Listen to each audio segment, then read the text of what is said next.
doing pretty well.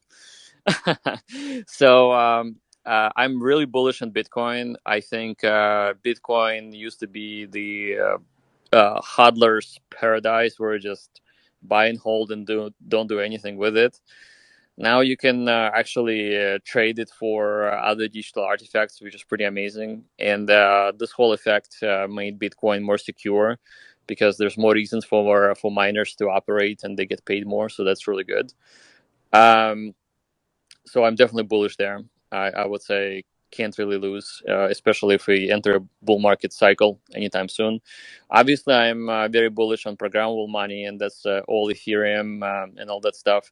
But now that we have the fastnet technology, I'm gonna dunk on Ethereum as much as I can because I have a lot of vocabulary to spew on them. And I mean, like, I'm not gonna like be turned into a hater or anything, but certainly looking at Ethereum and even Polygon, we can see how the sequential block processing is really not a scalable solution.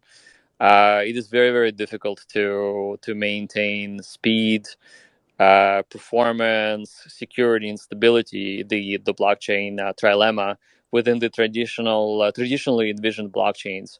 So I'm very excited about the directed acyclic graph and specifically fastnets and how it's going to turn into X1. I think we're going to have one of the fastest chains out there. It's going to generate a lot of value where we're thinking really out of the box. We're not just thinking about a single project. We're thinking about multiple projects getting involved in. There's bridging. There's Zenian ecosystem on every chain that's like no one really has done before. So that's what makes us different, is that we're not shy about just entering the ecosystems that we're not familiar with, and we get to learn.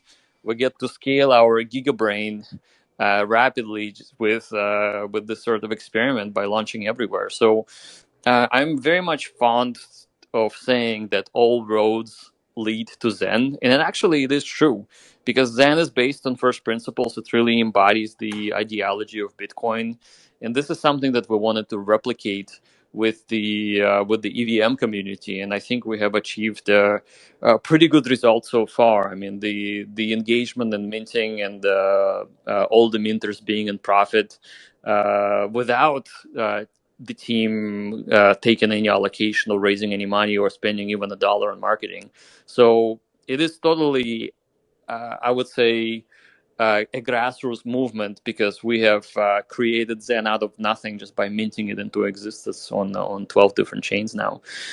So that's super exciting. I think the future is bright, and the technology is getting together, and we're just getting smarter and smarter as a community as we go. So I mean, if you think about it, there's a lot of people out there who were just purely Ethereum now are minting bitmaps and various other things on Bitcoin, which is pretty cool. It's just so awesome, and that's how we spread. That's how we grow. That's how we actually gain the momentum and ultimately the value for every Zenian in our Zen world. And where the DAG gave up on, what did they give up on the trilemma to become what they are? I think I would say a portion would be uh, stability because it's inherently new technology and can be somewhat unstable. But those things can be resolved and figured out. And like, for example, Phantom Team is working on a faster EVM. They're calling it FVM or something like that. And they're also working on a better database, internal database. Currently, they're using LevelDB, which is inherently slow, and they're working on I think called Carmen, and experimenting with various other things. So ultimately, I think the instability can come from the fact that the chain is so fast. It can end up taxing the server components and giving more stress to components because it's actually they're used more. So like the metal, the hardware is used more, so potentially can uh, be less stable. And so their team is like have like 10 PhDs. They're working on the optimization of that technology so that not only the chain remains or this project remains fast, but also very, very stable. But so far, I mean, what we have discovered that Polygon is less stable than DAG. DAG is actually more stable. So the code quality is better.